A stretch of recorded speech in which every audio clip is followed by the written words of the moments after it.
আমি এখন আছি ভ্যাটিকান সিটিতে।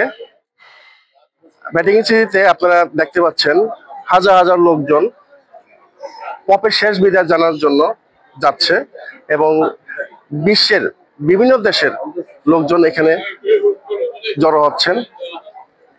এবং আমরা আরো জানতে পেরেছি আমাদের বাংলাদেশের প্রধান উপদেষ্টা ডক্টর ইউনূস এখানে রয়েছেন এবং সাথে শুধু বাংলাদেশ নয়, বিশ্বের বিভিন্ন রাষ্ট্রের প্রধান এখানে উপস্থিত রয়েছেন। চলুন আপনাদেরকে দেখানোর চেষ্টা করি।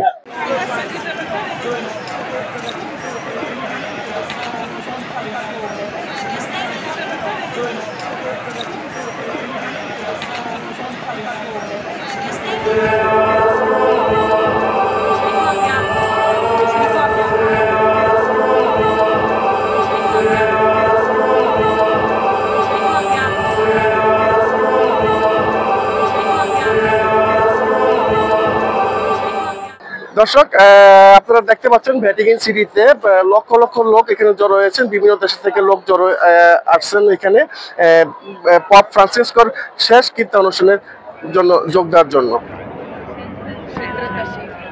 ভ্যাটিকান সিটি থেকে মালিক মঞ্জুর, কালবেলা।